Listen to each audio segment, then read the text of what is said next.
जय हिंद। आज के लेक्चर में आप सभी का स्वागत है। दोस्तों, आज हम एक नए टॉपिक मौलिक कर्तव्य को कवर करने वाले हैं। मौलिक कर्तव्य के बारे में डिटेल से जानने से पहले एक स्टोरी हम सुनते हैं, क्योंकि मूल संविधान में मूल कर्तव्य शामिल नहीं था। इसको शामिल करने की जो स्टोरी है, सीन एंड सिनारियो है, वो बहुत ही ज्यादा इंटरेस्टिंग है। तब आपको समझ आएगा कि क्या आवश्यकता थी कि भारतीय संविधान में मौलिक कर्तव्यों को शामिल किया गया, वो भी 25 साल बाद, है ना, लगभग 26 साल बाद। 1976 में हमारा संविधान तो 1950 में ही लागू हो गया, तब तो मूल कर्तव्य इसमें नहीं थे। तो ये स्टोरी की शुरुआत होती है इंदिरा गांधी जी के प्रधानमंत्री बनने के बाद। 1971 में इंदिरा गांधी जी रायबरेली से लोकसभा का चुनाव जीतती है, जिनको हराती है राजनारायण जी को। कुछ सालों के बाद राजनारायण जी क्या करते हैं, हाई कोर्ट में एक याचिका दायर कर देते हैं और यह बोलते हैं कि इंदिरा गांधी जी ने भ्रष्टाचार किया है, मशीनरी का दुरुपयोग किया है, जिसके माध्यम से वह चुनाव जीती है, और इसलिए उनका जो सदस्यता है, लोकसभा की सदस्यता को समाप्त कर देना चाहिए, क्योंकि उनकी सदस्यता अवैध है। ऐसी स्थिति में हाई कोर्ट ने भी सही माना उनकी याचिका को और एक जजमेंट दे दिया कि इंदिरा गांधी जी की सदस्यता अवैध है, लोकसभा की सदस्यता। न केवल उनको अपनी सदस्यता छोड़नी पड़ेगी, बल्कि जनप्रतिनिधित्व अधिनियम के अनुसार उन्हें 6 साल के लिए चुनाव लड़ने से भी रोक दिया गया, है ना।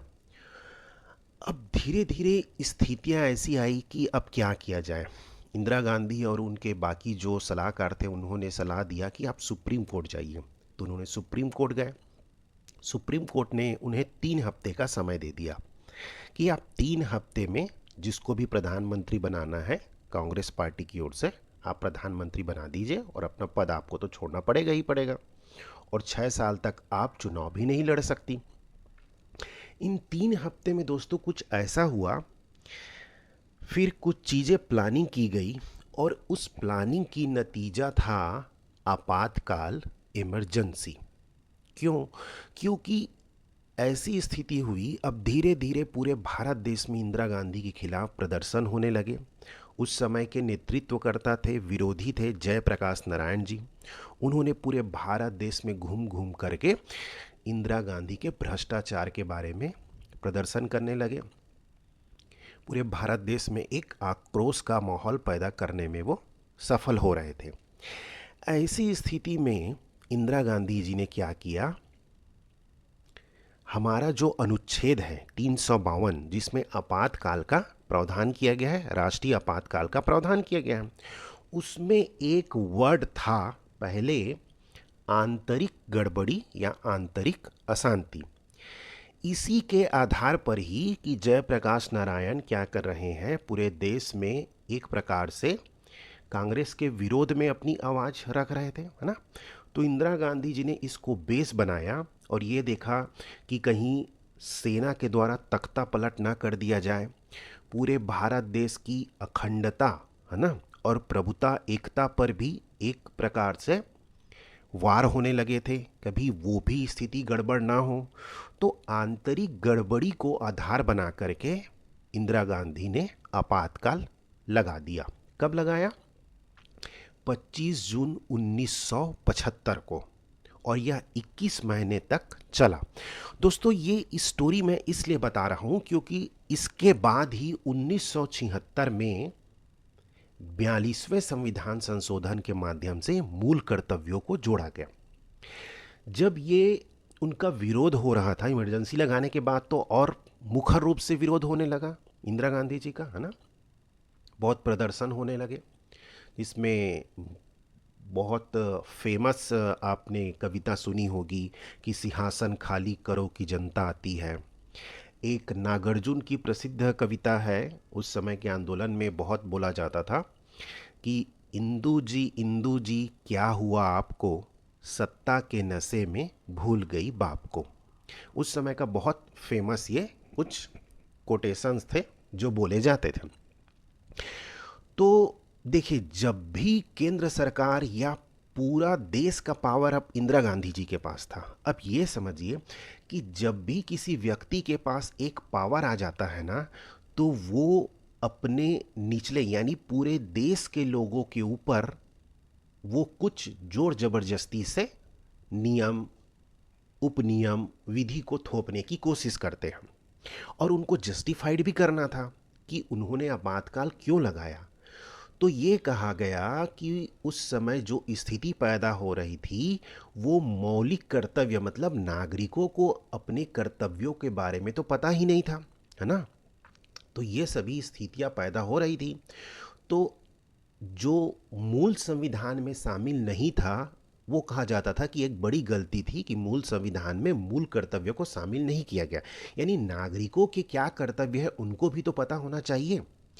इस दृष्टि से, इस आधार पर ही उस इमरजेंसी की घोषणा को जस्टिफाइड करने के लिए, ठीक है, कि लोगों के भी कुछ कर्तव्य होने चाहिए, यह आधार बना करके क्या किया गया, इंदिरा गांधी की गवर्नमेंट ने सरदार स्वर्ण सिंह की अध्यक्षता में एक समिति बना दी। उसमें 12 सदस्य थे, है ना, और अध्यक्षता कर रहे थे सरदार स्वर्ण सिंह जी। कांग्रेस के काफ़ी जाने माने बड़े लीडर थे उस समय।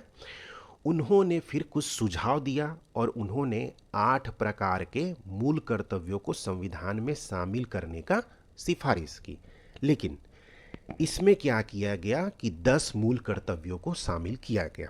आई होप अब आप लोग समझ चुके होंगे कि किस सीन और सिनारियो में, किस परिस्थिति में मूल कर्तव्यों को संविधान में शामिल किया गया। तो चलिए अब एक एक करके हम इसके जो थ्योरेटिकल पोर्शन है इसको अब हम पढ़ते जाते हैं। देखिए, जैसे मैंने आपको पहले ही बताया कि मूल संविधान में मूल कर्तव्य नहीं था। सरदार स्वर्ण सिंह समिति की सिफारिश पर 42वां संविधान संशोधन 1976 के माध्यम से संविधान में भाग 4 क जोड़ा गया। भाग 4 तो पहले ही था, लेकिन भाग 4 क को जोड़ा गया। उसके बाद अनुच्छेद 51 क को जोड़ा गया, है ना। भाग 4 क में ही अनुच्छेद 51 क को शामिल किया गया और नागरिकों के लिए कुल 10 मौलिक कर्तव्यों को जोड़ा गया। अब यहाँ ध्यान देने वाली बात यह है कि इस समय तक केवल 10 मूल कर्तव्यों को ही जोड़ा गया था। कब? 42वें संविधान संशोधन 1976 के माध्यम से। ये प्रीलिम्स पॉइंटर हैं, सीधे सीधे आपके प्रीलिम्स में पूछे जाते हैं।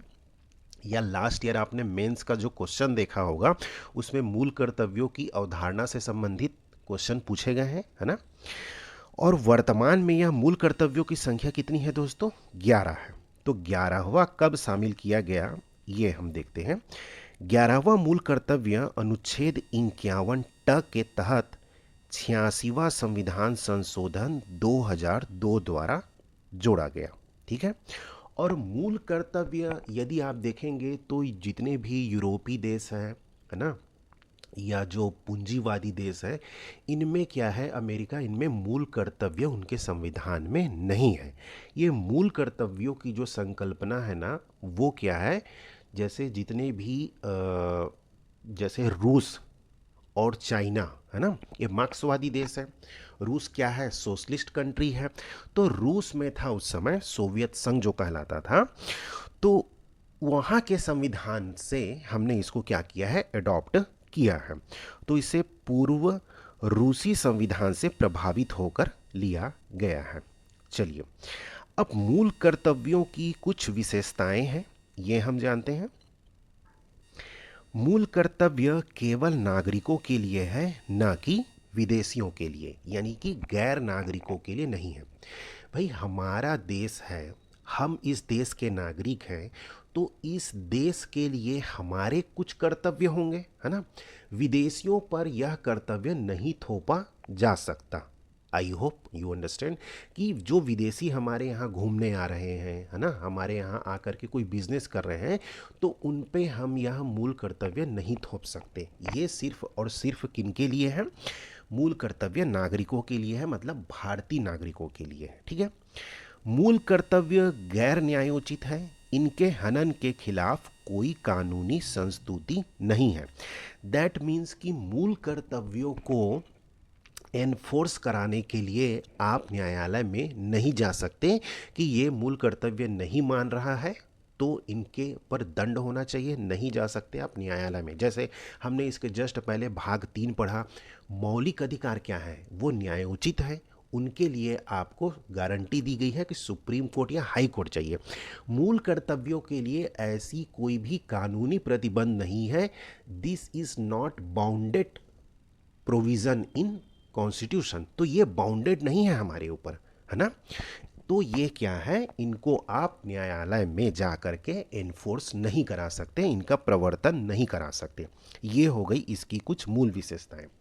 मूल कर्तव्य के लिए जनरल सेंस में आप देखिए ना, एक बात, जैसे हम अपने घर का ही एग्जांपल ले कि क्या होता है हमारे घर में बहनों को मुख्य रूप से कहा जाता है कि आप शाम की आरती कीजिए, है ना। मम्मी के बाद ये कर्तव्य यानी कि ड्यूटी समझिए कि बहनों को दे दिया जाता है।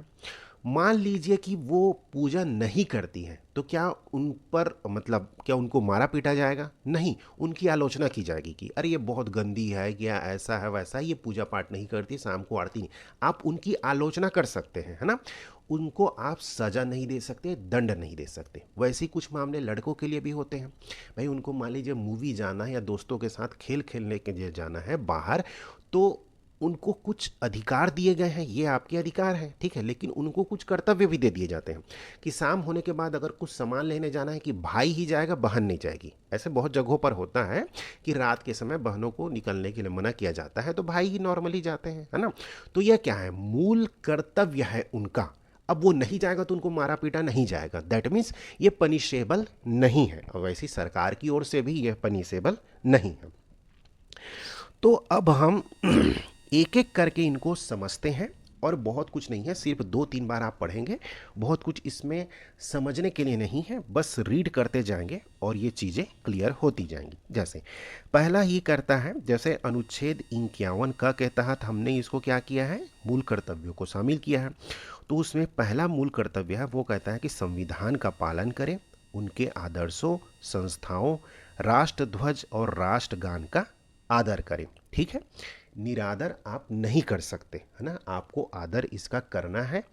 लेकिन मान लीजिए कहीं गलतीवश आपसे कोई मिस्टेक हो जाती है, राष्ट्रगान गाते समय मान लीजिए किसी से कुछ आप बात करने लगते हैं, तो इसका ये मतलब नहीं है कि आपको पकड़ करके जेल ले जाया जाएगा, ये पनिशेबल नहीं है, ठीक है, दांडिक नहीं है। ये हो गया। दूसरा है, स्वतंत्रता के लिए हमारे राष्ट्रीय आंदोलन को प्रेरित करने वाले उच्च आदर्शों को हृदय में संजोए रखें और उनका पालन रखें। जो एक भावना थी हमारे देश को आज़ाद कराने के लिए, काफ़ी लोगों ने बलिदान दिया, जैसे कुछ दिन पहले ही हमने शहीदी दिवस मनाया, है ना। भगत सिंह, राजगुरु, सुखदेव जी को फांसी दी गई थी। तो उनके आदर्शों को हमें क्या रखना है, अपने हृदय में संजो के रखना है कि ये आज़ादी हमें एक मूल्य चुकाने के बाद मिली है ना। उनको हमें याद रखना है।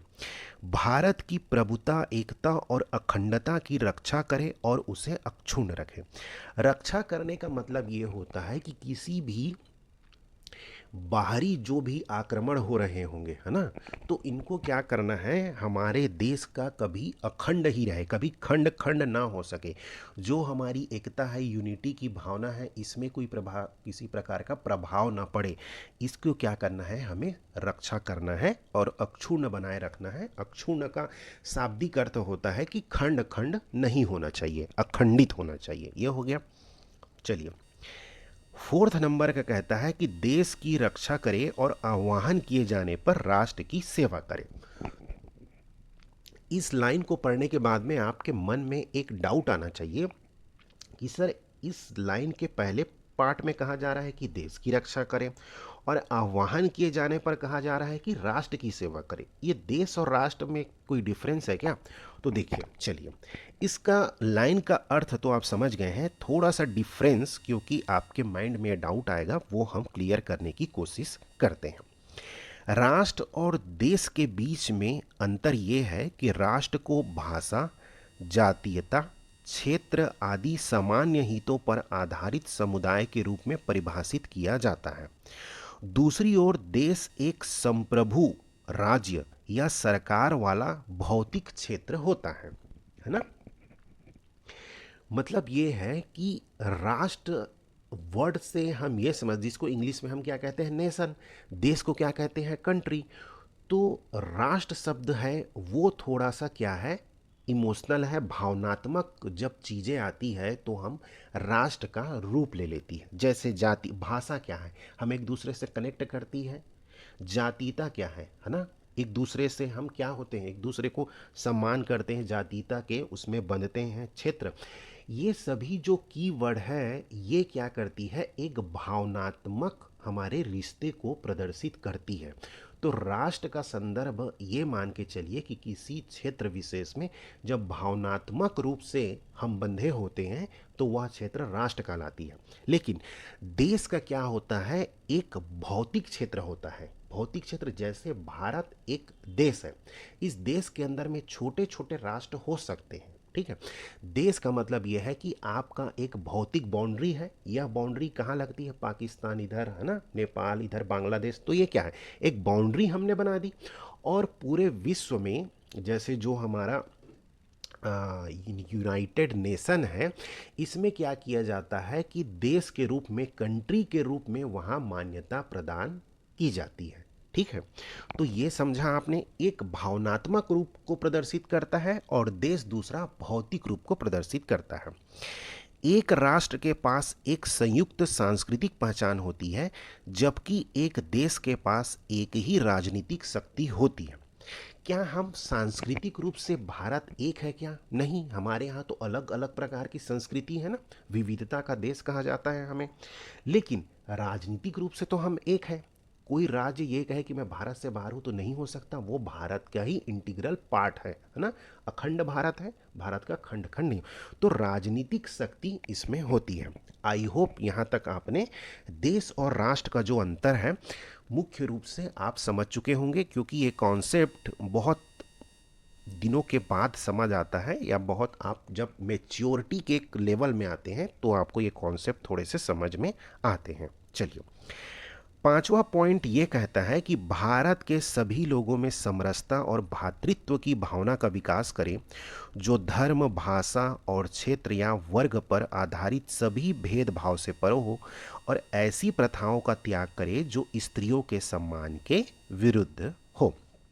तो पहला तो जर्नल सेंस में कह रहा है कि हमारे भाईचारे की जो हमारे पास भावना है, छुआछूत की भावना ना हो। जैसे अनुच्छेद 17 प्रावधान करता है कि अस्पृश्यता का हमने निषेध कर दिया है, तो किसी भी आधार पर हमें एक दूसरे के साथ भेदभाव नहीं करना है। दूसरा, ऐसी प्रथाओं का त्याग करना है जो स्त्रियों के सम्मान के विरुद्ध हो। मतलब उन लोगों से आपको ऐसा व्यवहार नहीं करना है जो उनके गरिमा और सम्मान के साथ उनको क्या हो, ठेस पहुंचाए, ठीक है। तो ये आता है हमें महिलाओं का सम्मान करना है, ठीक है। फिर नेक्स्ट छठवां है, इसमें कहा जाता है कि हमारी सामाजिक संस्कृति की गौरवशाली परंपरा का महत्व समझें और उसका परिरक्षण करें। परिरक्षण वर्ड का मतलब है प्रिजर्वेशन, मतलब एक प्रकार से जैसा है उसी स्थिति में रखने का हमें प्रयास करना है ना। तो हमारी संस्कृति की गौरवशाली परंपरा है ना। लगभग सभ्यता के आरंभ से ही हमारी एक देश की संस्कृति है, इन संस्कृतियों के माध्यम से ही हम आपस में बंधे हुए हैं। तो इस संस्कृति जो हमारी है इसको हमें गौरव करना है और इसका हमें क्या करना है, सम्मान करना है, हमें महत्व को समझना है। ये हो गया। फिर प्राकृतिक पर्यावरण को, जिसके अंतर्गत वन, झील, नदी, वन्य जीव की रक्षा करे और उसका संवर्धन करे और प्राणी मात्र के प्रति दया भाव रखे। तो बिल्कुल इजी है ये। हमारे जो, जैसे आपने अभी देखा होगा, मेजर कंसर्न है कि कई नदियाँ सूखती जा रही है है ना। और कई नदियों का आकार चौड़ाई है वो छोटे होते जा रहे हैं, क्योंकि हम क्या कर रहे हैं, उनको कहीं ना कहीं इंक्रोचमेंट करते हैं, अतिक्रमण, उसमें घर बना रहे हैं, है ना। तो हमें क्या करना है, इनको जीवंतता प्रदान करनी है। जैसे कहा जाता है ना कि वन्य जीव है उनकी रक्षा करनी है, अननेसेसरी उनको परेशान नहीं करना है, उनका शिकार नहीं करना है, उनका रक्षा करना है और उसका संवर्धन करें। संवर्धन का इस टर्म्स का मतलब ये है कि बेहतर करें। संवर्धन का मतलब कुछ एडिशन करना है, कुछ वैल्यू एडिशन करना है, उसकी बेहतर करना है, उसकी गुणवत्ता में सुधार करनी है। तो उनके जीवन है, हमारे वन्य जीवों के, उनके जीवों को बेहतर करना है। उन भाई, अधिकार जितना हमको दिया गया है, इस बात को आप याद रखिएगा कि पृथ्वी में रहने का अधिकार हमें है। तो जितना अधिकार हमें है उतना ही अधिकार तो वन्य जीवों को भी है ना। आप सिर्फ होमोसेपियंस हैं, आप इस पृथ्वी के सबसे समझदार प्राणी हैं। दैट मीन्स इसका ये मतलब नहीं है कि आप दूसरों के जीवन के अधिकार को छीन लेंगे, है ना। भाई, कुत्ते बिल्ली हैं, उनको भी जीने का अधिकार है। ऐसा नहीं कि आप बड़े हैं, उनसे शक्तिशाली हैं तो कभी भी पकड़ के मारने पीटने लगे, काटने लगे, ऐसा नहीं करना है। यही दर्शाता है ये हमारा मूल कर्तव्य। फिर आता है वैज्ञानिक दृष्टिकोण, मानववाद, ज्ञानार्जन और सुधार की भावना का विकास करें। जैसे इसके लिए एक बेहतर एग्जाम्पल मैं दूं तो आपने एक केस सुना होगा, सबरीमाला केस, जिसमें क्या होता था, महिलाओं को मंदिर में प्रवेश नहीं दिया जाता था, है ना। जब ये मुद्दा उठा, फिर सुप्रीम कोर्ट ने क्या कहा कि भाई ये तो गलत है, मूल अधिकारों के खिलाफ है, महिलाओं के मूल अधिकारों का उल्लंघन है। तो सुप्रीम कोर्ट ने आदेश दिया कि महिलाओं को प्रवेश से अब नहीं रोका जाएगा। तो ये क्या है, जो हमारी एक पुरानी सोच चली आ रही थी, उसमें हमको वैज्ञानिक दृष्टिकोण को क्या करना है, शामिल करना है। और वही वैज्ञानिक दृष्टिकोण, वही मानववाद और वही उसी ज्ञान, ये तीनों चीज़ें होंगी तो आप किसी के साथ भेदभाव तो कर ही नहीं सकते, है ना। तो ये मौलिक कर्तव्य था, हम मौलिक कर्तव्यों को क्या कर रहे थे, फॉलो नहीं कर रहे थे। तो सुप्रीम कोर्ट ने उसे क्या कर दिया, बाउंडेड कर दिया कि नहीं, अगर आप रोकते हैं तो आपके खिलाफ स्ट्रिक्ट एक्शन लिया जाएगा। यही है। फिर सार्वजनिक संपत्ति की सुरक्षा करें और हिंसा से दूर रहें। अक्सर आप लोगों ने देखा होगा कि आजकल क्या होता है, जो भी विरोध प्रदर्शन होते हैं उसमें सरकारी गाड़ियों को आग लगा दिया जाता है, सरकारी भवनों को आग लगा दिया जाता है। तो फिर गवर्नमेंट अब क्या कर रही है, जैसे यूपी और हाल में ही अभी देखिए, कुछ दिन पहले औरंगजेब वाला एक केस हुआ है ना नागपुर में, तो सरकार वहाँ क्या कर रही है, सार्वजनिक संपत्ति पर जो भी अब क्या करेगा कि उनको नुकसान पहुंचाएगा उसकी वसूली की जाएगी। तो ये मूल कर्तव्य में ही डाल दिया गया है कि आप सार्वजनिक संपत्ति को क्या करो, सुरक्षित रखो और हिंसा से आप दूर रहें। समझ रहे हैं, मैं इसको कनेक्ट करके वर्तमान के एग्जाम्पल से बताने की कोशिश कर रहा हूं ताकि आपको याद करने में दिक्कत ना जाए। तो ये इसका आपने समझा, ये 9वां पॉइंट था। 10वां पॉइंट है व्यक्तिगत और सामूहिक गतिविधियों के सभी क्षेत्रों में उत्कर्ष की ओर बढ़ने का सतत प्रयास करें, जिससे राष्ट्र निरंतर बढ़ते हुए उपलब्धि की नई ऊंचाइयों को छू ले। तो सामूहिक रूप से देखिए तो चंद्रयान 3 क्या है, ये सामूहिक प्रयास का ही तो प्रतिफल है कि भारत का नाम आज पूरे विश्व में पहले नंबर पर है कि चंद्रमा के दक्षिणी छोर पर कदम रखने वाला, मतलब वहाँ पहुँचने वाला भारत पहला देश है। तो यह क्या है, सामूहिक प्रयास के माध्यम से हम देश की नई ऊंचाइयों, नई उपलब्धियों तक ले जाने की कोशिश करें। वैसे ही व्यक्तिगत, अब आप बार बार सपोज कि एग्ज़ाम में फ़ेल हो रहे हैं, प्रीलिम्स में फ़ेल हो रहे हैं, मेंस में फ़ेल हो रहे हैं, तो यह मूल कर्तव्य ही बना दिया गया है सरकार की ओर से कि आप अपने जीवन के सभी क्षेत्रों में उत्कर्ष की ओर बढ़ने का सतत प्रयास करें।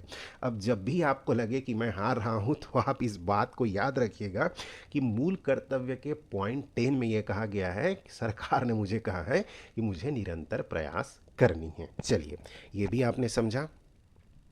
अब एक पॉइंट आता है इसमें 11वां, जिसको 86वां संविधान संशोधन के माध्यम से जोड़ा गया था। और यह क्या कहता है कि 6 से 14 वर्ष की आयु के बच्चों के माता पिता के प्रतिपालक उनके संरक्षक और उन्हें शिक्षा के अवसर प्रदान करेंगे। मतलब ये तो मूल अधिकार तो है ही बच्चों का, लेकिन बच्चे स्कूल तक पहुंचेंगे कैसे?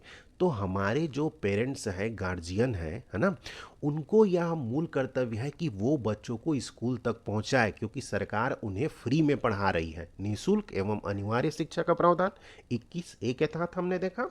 तो यह सरकार के लिए तो इसको क्या कर दिया गया है, उनको यह कहा गया है 21A के तहत कि आप बच्चों को निःशुल्क और अनिवार्य शिक्षा की व्यवस्था करें। और साथ ही नागरिकों को क्या कहा जा रहा है कि आप बच्चों, आपका कर्तव्य है कि बच्चों को आप क्या करें, शिक्षा के अवसर प्रदान करें। चलिए, यहाँ तक आपने बहुत अच्छे से समझा। अब जब भी हम, एक सुप्रीम कोर्ट ने बहुत ही अच्छा सा एक जजमेंट दिया था, उन्होंने कहा था कि भारत के नागरिकों को मूल अधिकार दिया गया है, तो यह उनकी जिम्मेदारी है कि वो मूल कर्तव्यों का भी पालन करें। यानी कि मूल अधिकार और मूल कर्तव्य अपने आप में दोनों समान वैल्यू रखते हैं, उन दोनों का समान क्या है, मूल्य है ना। ये कहा सुप्रीम कोर्ट ने।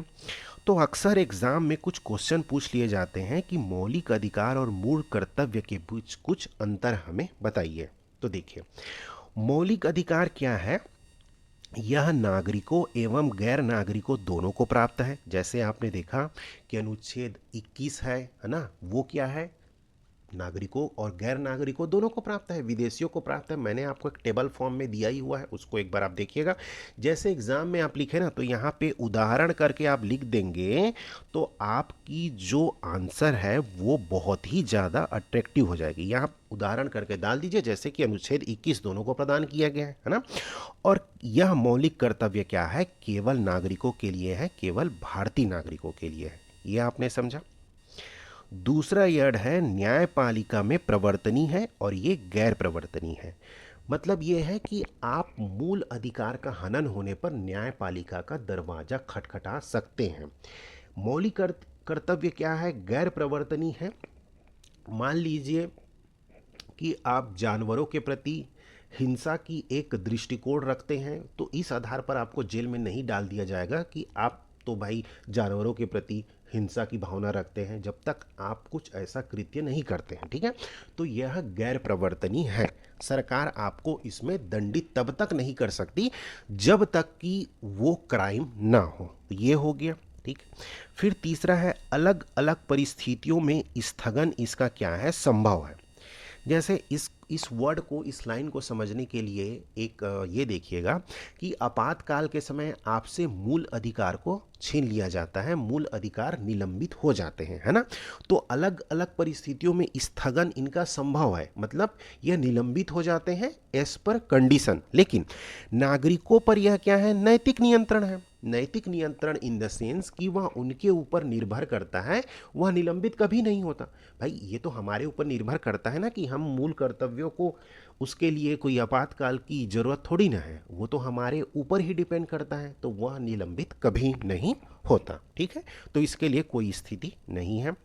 फिर नेक्स्ट आते हैं, यह सरकार एवं नागरिक दोनों पर नियंत्रण है। वो कैसे कि जैसे अनुच्छेद 17, अनुच्छेद 23, ये क्या है, नागरिकों पर नियंत्रण है ना, कि भाई आपको क्या करना है, भेदभाव नहीं करना है, अस्पृश्यता, किसी के साथ छुआछूत की भावना नहीं रखते हैं। ऐसा आप करते हैं तो आपके लिए दंडनीय अपराध है। ये हो गया अनुच्छेद 23, ये भी क्या है, दंडनीय अपराध की श्रेणी में है। मतलब ये नागरिकों पर भी तो नियंत्रण लगाया जा रहा है। अनुच्छेद 15 क्या कहता है कि भाई किसी भी सार्वजनिक जगह पर आपको, किसी के आने पर आप इस आधार पर नहीं रोक सकते कि वह दूसरी जाति का है, वह दूसरे धर्म का है। तो ये नागरिकों पर क्या है, एक प्रकार का नियंत्रण है। दूसरी ओर सरकार के ऊपर भी नियंत्रण है कि भाई आपको किसी भी नागरिक को जबरदस्ती आप उसके बोलने के अधिकार को, उसके व्यवसाय करने के अधिकार को आप नहीं छीन सकते, है ना। तो सरकार पर भी युक्ति युक्त क्या किया गया है, नियंत्रण लगाया गया है, ठीक है। चलिए, ये आपने समझा। संसद द्वारा विधि बनाकर कर्तव्यों को लागू करने व प्रभावी बनाने का प्रावधान कर दिया गया है कि संसद क्या करती है, कभी भी जैसे क्या हुआ, ये मान के चलिए कि कोरोना के समय हम पर मास्क लगाने के लिए क्या कर दिया गया, हमको बाध्य किया गया, ताकि जो भी था उस समय का, जो बीमारी है वो एक दूसरे को ना फैले।